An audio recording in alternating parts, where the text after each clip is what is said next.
வாயத்திறங்க CM அப்படிங்கிறது வந்து இன்னைக்கு மட்டும் இல்லை, இந்த கடந்த நாட்களுக்கு சேர்த்து தான் அப்படின்னு நீங்கள் சொல்கிறீங்க. அப்படிங்கும்போது கடந்த ஆட்சி எடுத்துக்கிட்டா ஸ்டாலின் அவர்களுமே வந்து எங்கேயுமே ப்ரெஸ் மீட் அப்படிங்கிறது பெரிய அளவில் கொடுத்த மாதிரி எங்கேயும் தெரில. இங்கே இன்னும் அது வரல, அவ்வளோதானே தவிர சிஎம்ஏ பேசணும், சிஎம்ஏ ஆக்ஷனில் இறங்கணும், பேசிகிட்டே இருக்கணும் அப்படிங்கிறது தான் உங்களுடைய இதுவாக இருக்கா? பட் விஜய் கூட வந்து ஸ்டாலினை கம்பேர் பண்ண முடியுமானா முடியாது. ஸ்டாலின் ஏதோ ஒரு வகையில் கம்யூனிகேஷனாக இருப்பார். ஓகே, ஒரு அவங்க கட்சி மீட்டிங்கில் பேசுவார், ஆர்எல்ஸ் அவங்க கல்யாண வீட்டில் பார்ட்டிசிபேட் பண்ணும்போது அவர் பேசுவார், இல்லை பொதுக்கூட்டம் மேடை போட்டு பேசுவாங்க. ஏதோ ஒரு வகையில் ஸ்டாலின் மைண்ட் செட்டில் இதுதான் இருக்குது அப்படிங்கிற விஷயம் வந்து எக்ஸ்பிரஸ் ஆயிரும். இப்போ விஜயை பொறுத்த வரைக்கும் அவர் என்ன நினைக்கிறாரு, அவருக்கு இப்போ தமிழ்நாட்டில் இந்த 40 டேஸில் நடந்த க்ரைம்ஸோ அல்லது எதிர்கட்சிகள் வைக்கக்கூடிய குற்றச்சாட்டுக்கு விஜயோட பதில் என்ன அப்படின்னா நீங்கள் என்ன சொல்லுவீங்க? எதுவுமே தெரியாதா? இவங்க சிங்கப்பெண் படைன்னு ஒரு பெருசாக ஒரு பில்டப்பாக அந்த ஸ்கீமை லான்ச் பண்ணாலும் அது வந்து ஒரு நத்திங். அது வந்து ஒரு பல்லு இல்லாத பாம்பு மாதிரி தான் அவங்க அதை ஷேப்பே பண்ணியிருக்காங்க. ஜஸ்ட் 2500 பேர் தான். மக்களும் வந்து விஜய் படத்தில் வந்து காப்பாற்றுன மாதிரி நைட்டோட நைட்டாக எதிரிகளை இது பண்ணி திருத்தின மாதிரி திருத்துவாங்கன்னு ஒரு சின்ன எக்ஸ்பெக்டேஷன்ஸ் இருக்குது. பட் ரியாலிட்டி அது கிடையாது. அஃப்கோர்ஸ் விஜய் முதல்வராகவே இருந்தாலும் அவர் சட்டப்படி தான் செயல்படணும்.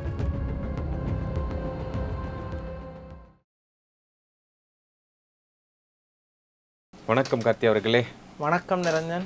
ஓகே, சட்டமன்றத்தில் விஜய் வெர்சஸ் உதய் அப்படிங்கிறதான் ஒரு வார காலமாக எதிர்பார்த்துட்டு இருந்தோம். அதுக்கு ஒரு தக்க பதிலடி தான் சிடிஆர் அவர்கள் கொடுத்தாரு. 5 வருஷமாக நீங்கள் எம்எல்ஏ இருந்திருக்கீங்க, டெபுட்டி சிஎம்மாக இருந்திருக்கீங்க. ஃபஸ்ட்டு ஆளுநர் பேசுவார், டைம் வரும்போது அவர் பேசுவார். இன்றைக்கி அந்த பேட்ச்லாம் போட்டு வந்தாங்க, வாயத்துறங்க சிஎம் அப்படின்ட்டு. அதுதான் ட்ரெண்ட் பண்ணிகிட்டு இருக்காங்க. அதை பற்றி பேசலாம். ஓகே, வாயத்துறங்க சிஎம், அது வந்து அதுக்கு சிடிஆர் கொடுத்த பதில் சரியான்னு கேட்டால் என்னை பொறுத்த வரைக்கும் சரி கிடையாது, அது தப்பு. வாயத்துறங்க சிஎம் அப்படிங்கிறது இன்னைக்கு அசம்பிளியில் இதுக்கு பதில் சொல்லுங்கள் அப்படிங்கிற மீனிங் கிடையாது. நீங்கள் ஏன் இப்போ தமிழ்நாட்டில் நிறைய க்ரைம்ஸ் நடக்குது, மெயினாக பெண்களுக்கு எதிரான க்ரைம்ஸ் நடக்குது, அந்த விஷயத்துக்கு பதில் சொல்லுங்கள் அப்படிங்கிற மீனிங் தான். யூஸ்வலாக இப்போ ஏதோ ஒரு ரொம்ப ப்ராப்ளமாக ஏதோ ஒரு விஷயம் இருக்குன்னா அந்த விஷயத்த கார்டு மூலமாக காட்டுறது. இப்போ ஸ்ட்ரீட்டில் ப்ரொட்டஸ்ட் பண்ணுற மாதிரி ஒரு டெமோக்ராட்டிக் வேலை அசம்பிளிலேயோ ஆர் பார்லிமெண்ட்லேயோ காட்டுவாங்க. ஈவன் டிஷர்ட்ஸில் கூட பிரிண்டட் டிஷர்ட்ஸ் போட்டு வருவாங்க. அது மாதிரியான சம்பவங்கள்லாம் இதுக்கு முன்னாடி நடந்திருக்கு. அந்த மாதிரியான ஒரு விஷயந்தான். பட் ஆனால் அதுக்கு நிர்மல்குமார் கொடுத்ததுங்கிறது ஒரு மாதிரியான கவுண்டர் தான். அது வந்து சரியாங்கிறது கேட்டால் சரி கிடையாது. ஆனால் ஒரு நல்ல கவுண்டர். இன்றைக்கி வந்து ஆளுநர் உரை தானே, இன்றைக்கி எப்படி பேச முடியும், இத்தனை நாள் இருந்திருக்கீங்க, நாங்கள்லாம் எக்ஸ்பீரியன்ஸ் கிடையாது, பட்டு நீங்கள் எல்லோரும் எக்ஸ்பீரியன்ஸ், உங்களுக்கு அது தெரியலை அப்படிங்கிற மாதிரி ஒரு சமாளிஃபிகேஷனாக கொடுத்ததுனால அஃப்கோர்ஸ் இப்போ முதல்வர் விஜயோட அமைச்சரவையில்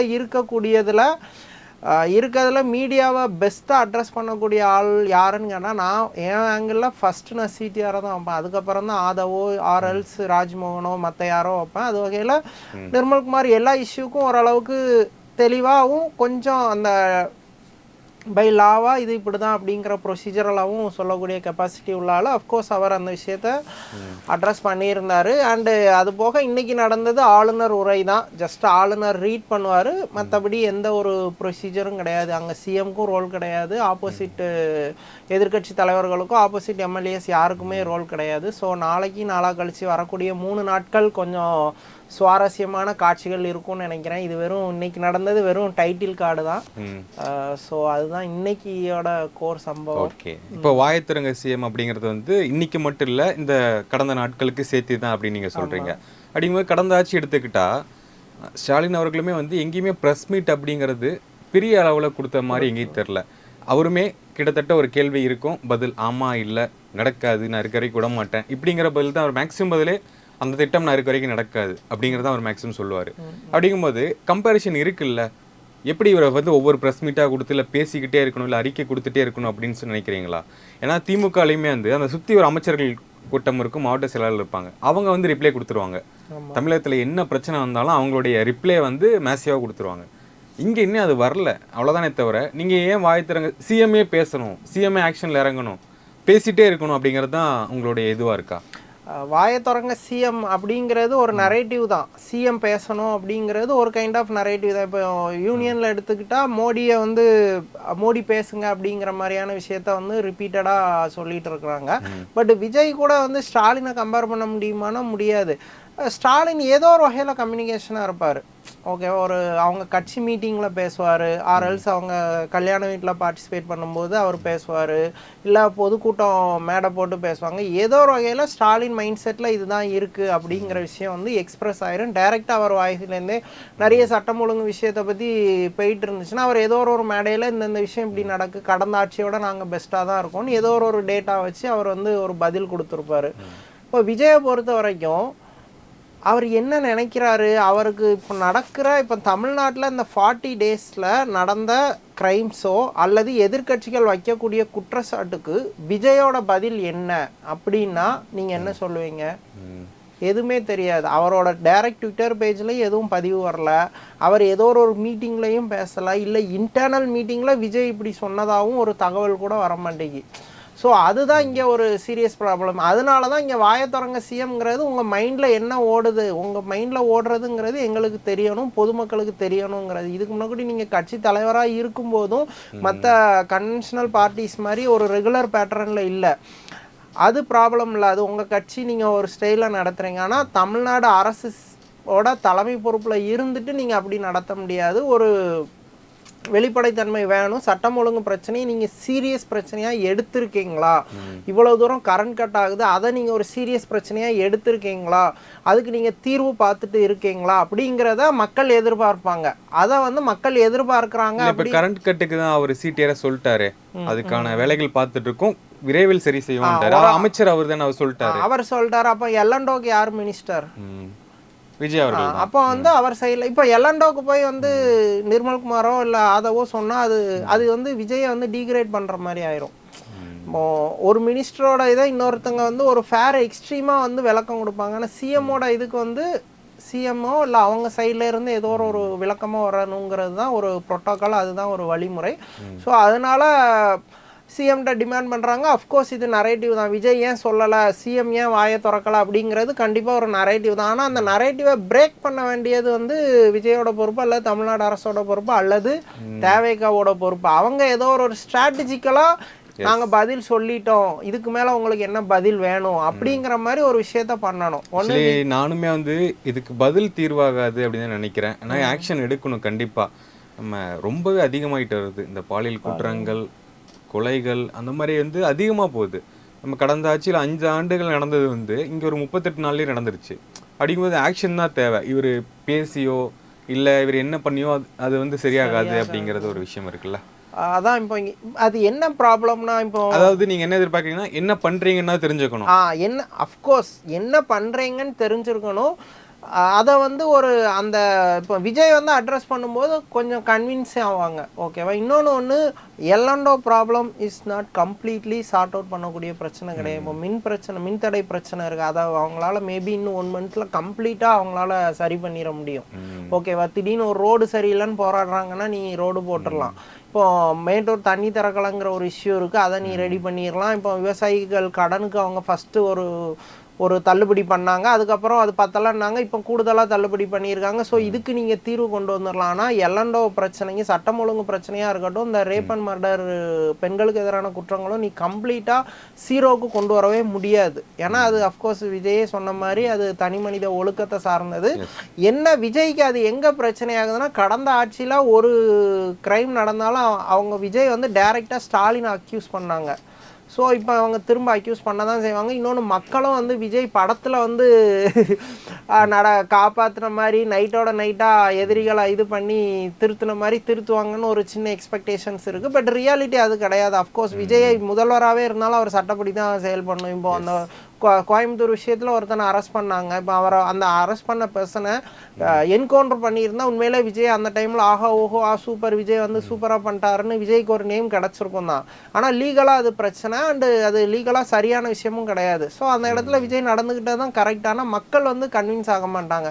ஸோ இந்த கிரைம்ஸு இந்த மாதிரியான இஷ்யூஸ் வந்து கண்டினியூவாக இருக்க தான் செய்யும். அதை ஓரளவுக்கு கண்ட்ரோல் பண்ண முடியும். ஈவன் ஆக்ஷன்ஸ் சிவியராக இருந்தாலும் அந்த இஷ்யூஸ் இருக்க தான் செய்யும். ஸோ இது மாதிரியான நரேட்டிவ்ஸ் வரும். அதை வந்து கொஞ்சம் சரியாக அட்ரஸ் பண்ணி தான் ஓரளவுக்கு நேமை காப்பாற்ற முடியும்னு நினைக்கிறேன் அது. ஸோ கண்டிப்பாக அதுதான் இருக்கிறதுல விஜய்க்கு அந்த 5 வருஷத்தில் இருக்கக்கூடிய பெரிய சவால்ங்கிறது எல்லண்டோ ப்ளஸ் க்ரைம் அகெயின்ஸ்ட் உமன். இதை விஜய் எப்படி ஹேண்டில் இதை நடக்காமல் தடுக்க முடியாது. அது அது நான் ஒரு இதாக சொல்லலை, பட் அதுதான் சுச்சுவேஷன். கண்டிப்பாக தேவை. அதை அவங்க எப்படி சமாளிக்கிறாங்கங்கிறதுல தான் அவரோட கவர்மெண்ட் வந்து பிரச்சனை இல்லாமல் தப்பிக்க வாய்ப்பு இருக்கு. ஓகே, இன்னைக்கு சட்டப்பேரவை முடிஞ்ச பிறகு எதிர்க்கட்சி தலைவர் பேசினார். என்னன்னா, கடந்த 38 நாட்களில் 65 கொலைகள் நடந்திருக்கு, 175 பாலியல் பலாத்காரங்கள் நடந்திருக்கு அப்படின்னு சொன்னார். முன்னாள் எதிர்க்கட்சி தலைவர் இபிஎஸ் அவர்கள் பேசுறாரு, 130 கொலைகள் நடந்திருக்கு, 150 பாலியல் பலாத்காரங்கள் நடந்திருக்கு அப்படின்னு சொல்றாரு. இவங்களுடைய எண்ணிக்கையே டேட்டாவே வந்து மாறுது, இதுல அதிகமா அப்படிங்கும்போது நீங்க என்ன பண்றீங்க சிஎம் சார்? என்ன சொல்ல வராங்கன்னா, நீங்க வந்து 38 நாட்கள் இவ்வளவு அதிகமா இருக்கு, என்ன பண்ணிருக்கீங்க அப்படின்னு கேக்குறாங்க. இன்னொரு பக்கம் இவங்க 2 பேத்துக்கே அந்த டேட்டா மாறுது இல்ல. ஒருத்தர் 65 கொலைங்கிறார், ஒருத்தர் 130 அப்படிங்கிறாரு, ஒருத்தர் 175, ஒரு 150 இது பாலியல் அப்படிங்கிறாரு. எங்கிருந்து இந்த டேட்டா எடுக்கிறாங்க? இது சிஎம் வந்து அபியூஸ் பண்ணணும் அப்படிங்கறதுக்காகவே அதிகமாக கொண்டு வராங்களா? இல்லை, அப்படி இல்லை. இப்போ இந்த ஷார்ட் டைமில் க்ரைம்ஸ் நிறைய நடந்திருக்கு. ஆர்எல்ஸ் நடந்ததா க்ரைம்ஸ் எப்போவுமே நடக்கும். ஒன்று போலீஸில் போய் சிலர் வந்து நிறைய க்ரைம்ஸ் வந்து ரிஜிஸ்டர் ஆகாது. ஓகே, போலீஸில் கம்ப்ளைண்ட் ஆகாது. கம்ப்ளைண்ட் ஆகாத க்ரைம்ஸ் கணக்கில் வராது. இப்போ வந்து ஒவ்வொரு வருஷத்துக்கும் ஒரு க்ரைம்ஸோட எண்ணிக்கை கூடுதுங்கிறது முன்ன விட மக்கள் வந்து போலீஸ்கிட்ட போய் தைரியமாக கம்ப்ளைண்ட் கொடுக்காங்கிறதுக்கான அடையாளம் தான். ஒரு 10 வருஷம் முன்னக்கூட்டி ஒரு செக்ஷுவல் அப்யூஸ் நடந்தால் கம்ப்ளைண்ட் கொடுக்க மாட்டாங்க, ரொம்ப பெருசாக நடந்தால் தான் கம்ப்ளைண்ட் கொடுப்பாங்க. இப்போ சின்னதாக நடந்தால் கூட கம்ப்ளைண்ட் கொடுக்குற அளவுக்கு அவேர்னஸ் வந்திருக்கு. ஸோ அது மாதிரியான இஷ்யூஸ் தான். இன்னொன்று 2 பேரோட கணக்கு கான்ட்ரடிக்ட் ஆகுதுன்னா கான்ட்ரடிக்ட் தான் ஆகும். இப்போ 2 பேருக்குமே இப்போ ரொம்ப போகுது, வித்தியாசம் வருது. அது எப்படின்னா, இப்போ எடப்பாடிக்கு ஒரு டீம் இருக்கும், உதய்க்கு ஒரு டீம் இருக்கும். அவங்க எல்லாம் அந்த எதை வச்சு கொடுப்பாங்கன்னா, பேப்பர்ஸில் ரெகுலராக வந்ததை மேனுவலாக கால்குலேட் பண்ணி தான் கொடுப்பாங்க. ஓகேவா? 1 மந்த்துக்குன்னு ஒரு ரிப்போர்ட் இருக்காது. நேஷ்னல் கிரைம் பீரோன்னு ஒன்று உண்டு. அதை வச்சு தான் பொதுவாக இந்த எல்லண்டோ இஷ்யூஸை வந்து எதிர்கட்சிகளோ இல்லை அவங்களோ பேசும்போது, ஆளுங்கட்சியோ பேசும்போது அந்த ரிப்போர்ட்டை பேஸ் பண்ணி தான் இது பண்ணுவாங்க. அந்த என்சிஆர்பி ரிப்போர்ட்டுங்கிறது ஸ்டேட் கவர்மெண்ட் தங்களோட க்ரைம்ஸை ஃபுல்லாக சென்ட்ரல் கவர்மெண்ட்டை கொடுக்கும். அவங்க தான் அதை லிஸ்ட் அவுட் பண்ணுவாங்க. அதில் சின்ன சின்ன க்ரைம்ஸ் கூட டீட்டெயில்டாக இருக்கும். ஸோ இப்போ இந்த 1 மந்த்துக்குலாம் அஃபிஷியல் டேட்டா கிடையாது. ஓகேவா? ஸ்டேட் கவர்மெண்ட் அஃபிஷியலாக விட்டுருக்காது, சென்ட்ரல் கவர்மெண்ட் அஃபிஷியலாக விட்டுருக்காது. ஸோ அவங்க வந்து நியூஸஸில் வந்ததை வச்சு தான் ரைஸ் பண்ணுவாங்க. இதுக்கு போய் அவங்க அந்த நம்பர்ஸை வச்சு டிஃபெண்ட் பண்ண முடியாது. ஓகேவா? எதுவுமே நடக்கல, கண்ட்ரோல்டாக இருக்குன்னா அவங்களால டிஃபெண்ட் பண்ண முடியும். பட் டெய்லி ரிப்போர்ட்ஸ் ஆகிட்டு இருக்கு. நேற்று டைம்ஸ் ஆஃப் இந்தியாவில் பெரிய நியூஸ், சென்னை சரௌண்டிங்கில் மட்டும் 24 க்ரைம்ஸ் வந்து crimes against women rape issue ரிலேட்டடாக 24 க்ரைம்ஸ் சென்னை ஜோனில் மட்டும் நேற்று ஒரு நாளில் நடந்திருக்குன்னு. அது போக 2-3 நாளாகவே தொடர்ந்து 10 பேர் 12 பேர்னு வந்திருக்கு. ஸோ இதில் நீங்கள் நம்பர்ஸை வச்சு டிஃபெண்ட் பண்ண முடியாது. ஓவராலாக இல்லை இது இப்படி தான், இந்த க்ரைம்ஸ் வந்து இந்த மாதிரி சின்ன ஸ்டேஜ்லேயே நாங்கள் ரிஜிஸ்டர் பண்ணியிருக்கிறோம், அதனால அந்த க்ரைம்ஸோட கவுண்ட் கூட இருக்குன்ட்டு ஏதோ ஒரு வகையில் சீரியஸாக எக்ஸ்பிளைன் கொடுத்தா தான் அது கன்வின்சிங்காக இருக்கும். ஆர்எல்ஸ் அது வேஸ்ட்டு தான். எஸ், எனக்குமே அந்த நியூஸ் பார்த்தோம். ஒரு நாளில் 24 மணி நேரத்தில் 24 க்ரைம், ரேப்பு, பாலியல் பலாத்காரம் எல்லாம் நடக்குது, அட்டெம்ப்ட் நடக்குது. அப்படிங்கும்போது எங்கே போகுது அப்படின்னு தான் தெரில. ஏன்னா லாஸ்ட் இயர் 5 வருஷத்துக்கு சேர்த்தையுமே கம்மியாக தான் இருக்குது. இது அரசியலாக நம்ம ஒப்பிடக்கூடாது. அப்படின்னாலுமே நாட்கள் ஆக டெக்னாலஜி வளர இது ரொம்ப கூடிக்கிட்டே போகுது. இதற்கான தீர்வு என்ன? ஏன்னா நம்ம டக்குன்னு தடுத்து தான் ஆகணும். நம்மளால் முடியாது, சிஎம்னால முடியாது அப்படின்னு நம்ம பார்த்துட்டு இருந்தோம்னா வேலைக்கு கேட்காது. தடுக்கணும், அப்படி தானே எடுத்துக்கணும். ஏன்னா நீங்கள் பாருங்களேன், இப்போ இன்னைக்கு இவரோட கம்பேர் பண்ணுறாங்க, சிஎம்மோட 38வது நாளில் இப்படி அப்படிங்கிறாங்க. இன்னும் 60 நாள் 70 நாள் போகும்போது இது எங்கே போய் நிற்கும்? யாருக்கு பாதுகாப்பு இருக்குது? அப்புறம் எதுக்கு இந்த சிங்கப்பெண் அதிரடிப்படை? அவங்க என்ன வேலை பண்ணுறாங்க? இன்னும் டிரான்ஸ்பரன்சியாக காட்டணும் அப்படிங்கிற ஒரு விஷயம் இருக்குது. தனி மனித ஒழுக்கம் மட்டும் பத்தாது அப்படிங்கிறது தான். நீங்கள் சிங்கப்பெண் அதிரடிப்படைனா அவங்க பார்க்கும்போது ரீல்ஸ் மட்டும் பண்ணிட்டு இருந்த மாதிரி எனக்கு ஒரு ஃபீலிங் இருந்தது. அதாவது ஸ்கூல் பசங்களெல்லாம் பிடிச்சி இந்த மாதிரி பண்ணணும், அந்த மாதிரி பண்ணணும்னாங்க. நீங்கள் ரியாலிட்டியில் எங்கே இருக்கீங்க? இப்போ நைட்டு டீ கடை ஓப்பன் ஆகிருக்கு அப்படின்னா ஒரு கடைன்னா அங்கே ஒரு 10 பேர் நிற்கிறாங்க. இதுவே இந்த வேளச்சேரி ஏரியா, அண்ணா நகர் ஏரியா, அந்த ஃபுட் கோர்ட் இருக்க ஏரியா போனோம்னா 20-30 கடை இருக்குது. அங்கே வந்து போலீஸு பாதுகாப்பு இப்படி அப்படிங்கிறதே வந்து ரொம்ப குறைவாக இருக்குது. அங்கே நீங்கள் போட்டால் தானே அங்கே வேலையாகும், அங்கே தானே ஆரம்பிக்குது. அப்படிங்கும்போது இன்னுமே அதை சரி பண்ணணும், அந்த பாதுகாப்பு அப்படிங்கிறத சரி பண்ணணும் அப்படிங்கிற விஷயம். இது வந்து அதான் இப்போ ஒரு பெரிய டாபிக் அண்டு பெரிய டிஸ்கஷன் வேணும். உண்மையிலே சொன்னால் தமிழ்நாடு என்டையர் போலீஸ் டிபார்ட்மெண்ட்டுக்கே அவ்வளோ பெரிய மேன் பவர் கிடையாது. இப்போ இவங்க சிங்கப்பெண் படைன்னு ஒரு பெருசாக ஒரு பில்டப்பாக அந்த ஸ்கீமை லான்ச் பண்ணாலும் அது வந்து ஒரு நத்திங். அது வந்து ஒரு பல்லு இல்லாத பாம்பு மாதிரி தான் அவங்க அதை ஷேப்பே பண்ணியிருக்காங்க. ஜஸ்ட் 2500 பேர் தான். 2500. அது எனக்கு என்னமோ இந்த ஸ்கூல் பிள்ளைகளுக்கும் காலேஜ் பிள்ளைகளுக்கும் மட்டும் பாதுகாப்பு கொடுக்குற மாதிரி பண்றாங்களோ. ஸ்கூல் பிள்ளைங்க காலேஜ் பொண்ணுங்களுக்கே அந்த ஃபோர்ஸஸ் வச்சு அவங்களால பாதுகாப்பு கொடுக்க முடியாது. 2500 போலீஸ் மொத்தத்தில் இப்போதைக்கு அதுக்குன்னு ஒதுக்குன போலீஸ் 2500. 2500 புதுசாக ஹையர் பண்ணவங்க கிடையாது. ஆல்ரெடி இருந்த போலீஸை தான் இதுக்கு டிபார்ட்மெண்ட் மாற்றி கொடுத்துருக்குறாங்க. அந்த 2500 தொகுதி வாரியாக பிரித்தா ஒரு தொகுதிக்கு வெறும் 10 போலீஸ். ஒரு 10 போலீஸால் நீங்கள் ஷிஃப்ட் பேசிஸாக கன்சிடர் பண்ணுங்கள். காலையில் 5 மதியம் 5ன்னு பிரிச்சிங்கன்னு வச்சுக்கோங்களேன். ஒரு தொகுதியில் 5 போலீஸால் என்ன பண்ணிட முடியும்? அவங்க கொஞ்சம் கொஞ்சம் போய் அவேர்னஸ் பண்ணுறாங்க. இவங்க பாஷையில் சொல்கிறதா இருந்தால் ஒரு ரீல்ஸ் தாண்ட முடியாது. அஃப்கோர்ஸ் அதுதான். நீங்கள் ப்ரொடெக்ஷன் கொடுத்து எந்த கண்ட்ரிலையும் பீஸ்ஃபுல்லாக நீங்கள் பாதுகாத்துற முடியாது. ஓகேவா? அது வந்து நார்மலாக இது ரெகுலராக நியூஸ் வாட்ச் பண்ணுறவங்களுக்கு, க்ரைம் நியூஸ் வாட்ச் பண்ணுறவங்களுக்கு தெரியும். நியூ இயர் ஃபெஸ்டிவல்ங்கிறது வந்து ஒரு மாதிரி ஒரு எப்படி சொல்ல ஃபேன்சி செலிப்ரேஷன் நிறைஞ்ச ஒரு ஃபெஸ்டிவல்னால் இந்தியாவில் ரைட் நவ் வந்து நியூ இயர் தான். மற்ற எல்லாமே ரிலீஜியஸ் ஓரியன்ட் செலிப்ரேஷன்ஸ் தான். தீபாவளி, பொங்கல், அதில் உள்ள செலிப்ரேஷனுக்கும் இதில் உள்ள செலிப்ரேஷனுக்கும் என்ன டிஃப்ரெண்ட் இருக்குன்னா, இதில் வந்து ரூல்ஸே இல்லாமல் யங்ஸ்டர்ஸ் அதிகமாக வந்து இந்த பாரு பப்பு அந்த மாதிரி கேக் வெட்டுறது அந்த மாதிரியான செலிப்ரேஷன் இருக்கும். அந்த மாதிரி செலிப்ரேஷன்ஸ் நடக்கும்போது கொஞ்சம் அத்துமீறல்கள் எப்போவுமே அதிகமாக இருக்கும். ஸோ யூஸ்வல் பேட்டர்னாக நீங்கள் அந்த நியூ இயர் நியூஸஸ்லாம் பார்த்தா பெங்களூர், டெல்லி, மும்பை இந்த இடத்துலலாம் விமனை வந்து நிறைய ஹராஸ் பண்ணுவாங்க. சென்னையில் அதை விட கம்மியாக இருக்கும். ஏன்னா கம்பேரிட்டிவ்லி இங்கே அதுக்காக நான் சென்னை பெட்டர்னு சொல்ல, இது கொஞ்சம் எஜுகேட்டட்னா இந்த விஷயத்தில் கொஞ்சம் டீசன்சி இருக்குன்னு வச்சுக்கோங்களேன். அதுவும் போயிருச்சு அப்படின்னு இல்லை இப்போ அதுவும் போச்சுன்னு இல்லை. இது நான் எதுக்கு சொல்கிறேன்னா, சென்னையில் கம்மியாக இருந்ததுக்கு காரணம் போலீஸ் ப்ரொடெக்ஷனால் இல்லை.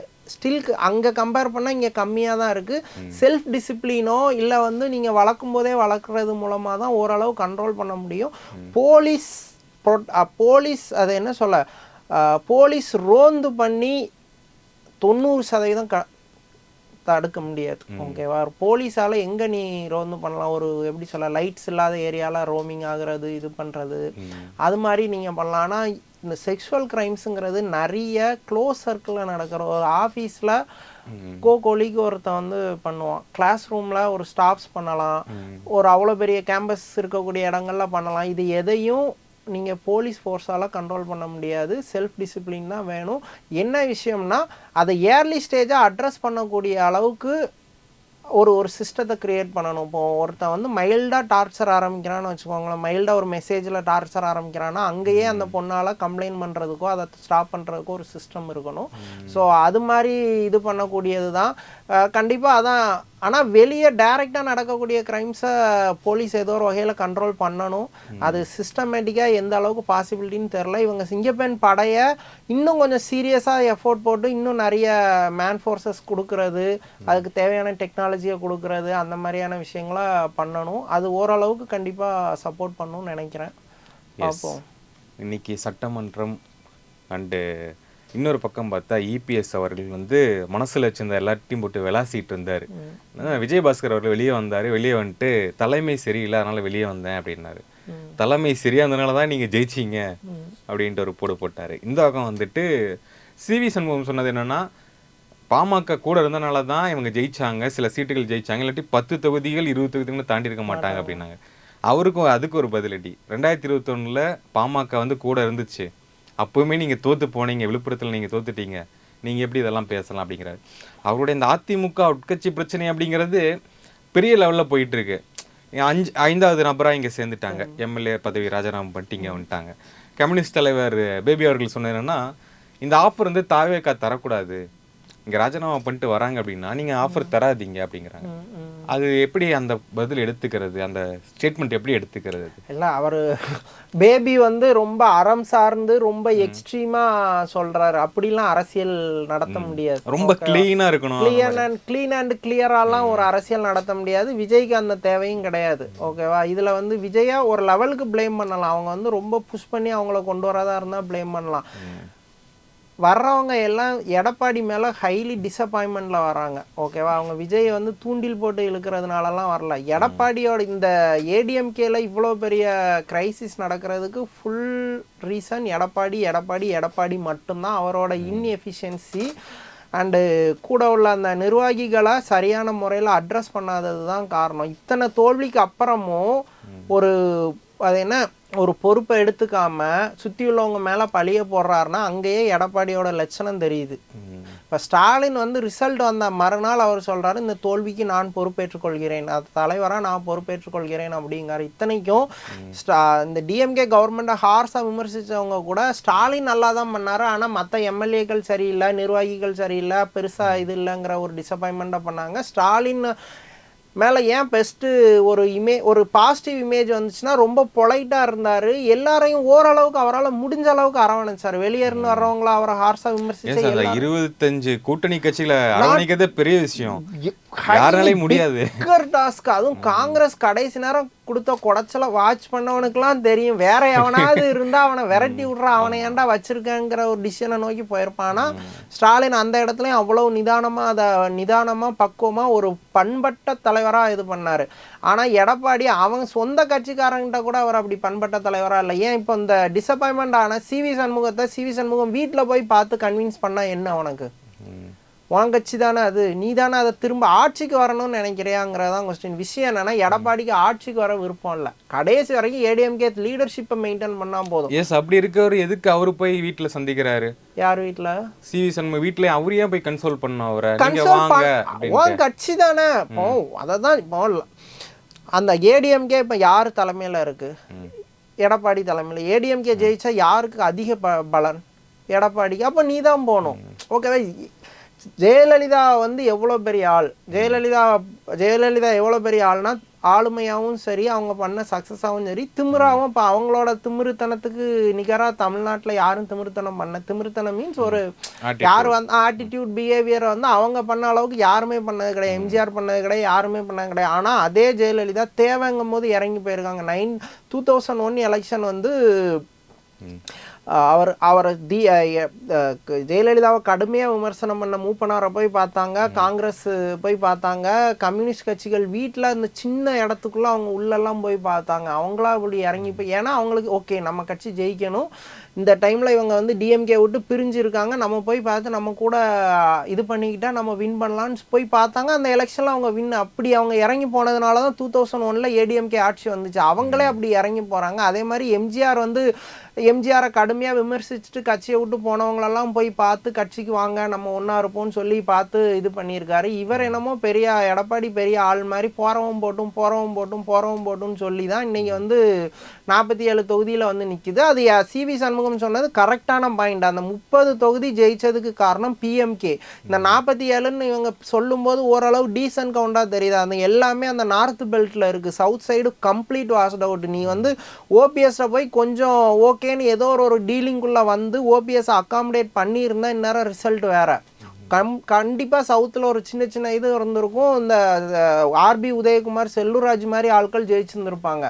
அவங்கெல்லாம் ஓரளவுக்கு இண்டிவிஜுவல் கெப்பாசிட்டி உள்ளவங்க. ப்ளஸ் குறிப்பாக தேவர்கள் ஓட்டு ஃபுல்லாக அடி வாங்கினதுக்கு காரணம் வந்து நீ ஓபிஎஸ்ஸை வந்து கடைசி வரைக்கும் இன்சல்ட் பண்ணி வெளியே அனுப்புனது. ஓபிஎஸ்க்குன்னு ஓட் பேங்க் இருக்கான்னு கேட்டால் கிடையாது. ஆனால் நீ ஓபிஎஸ்ஸை இன்சல்ட் பண்ணனா அந்த கம்யூனிட்டியில் உள்ளவன் டிஸ்டர்ப் ஆவான். இப்போ நீ என்ன சொன்னாலும் தமிழ்நாடு பாலிடிக்ஸ் வந்து கேஸ்ட் சென்ட்ரிக் பாலிடிக்ஸ் தான். தெரிஞ்சோ தெரியாமலோ எடப்பாடி ஓபிஎஸ் 2 பேருமே வந்து ஒரு பெரும்பான்மை சமூகத்தை சேர்ந்த ஆட்கள். இப்போ எடப்பாடியவும் நீ ஈஸியாக லெஃப்ட் ஹேண்டில் டீல் பண்ணி கட்சியை விட்டு வெளியே அனுப்ப முடியாது, ஓபிஎஸ்ஸையும் வெளியே அனுப்ப முடியாது.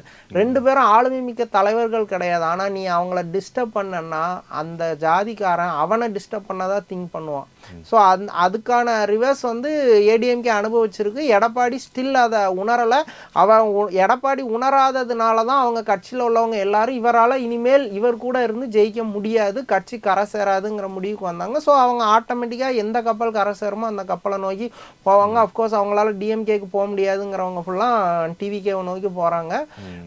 ஸோ அதுதான் ரீசன். வலிமை பெற்று வருது டிவிகே கண்டிப்பாக அப்சல்யூட்லி அது வலிமை, அது ஆல்ரெடி வலிமை ஆகிட்டு இன்னும் ஒரு அது என்ன மான்ஸ்டராக மாறிட்டு இருக்கு. அது அதை எப்படி கண்டெயின் பண்ண போகிறாங்க அப்படிங்கிறது தெரியல. டிஎம்கே எப்படி டஃப் கொடுக்க போகிறாங்கங்கிறது தெரியல. இனிமேல் ஏடிஎம்கேவோட ஃப்யூச்சர் அப்படிங்கிறது டிஎம்கே ஏடிஎம்கே ஃபஸ்ட்டு 2 இடத்துக்கு போட்டி போடும். எடப்பாடி வந்து ஏடிஎம்கே 3வது இடத்துல ஒரு 20 சீட்டு ஜெயிக்கக்கூடிய ஒரு கட்சியாக அது நிற்கும். சொல்லப்போனால் நாளடைவில் பிஎம்கேக்கும் அப்புறம் போகிறதுக்கான வாய்ப்புகளும் இருக்குது. நம்ம டிவிகேல ஆரம்பித்து ஏடிஎம்கேல வந்து முடிக்கிறோம். அடுத்த வீடியோவில் சந்திப்போம். நன்றி. நன்றி நிரஞ்சன். நன்றி.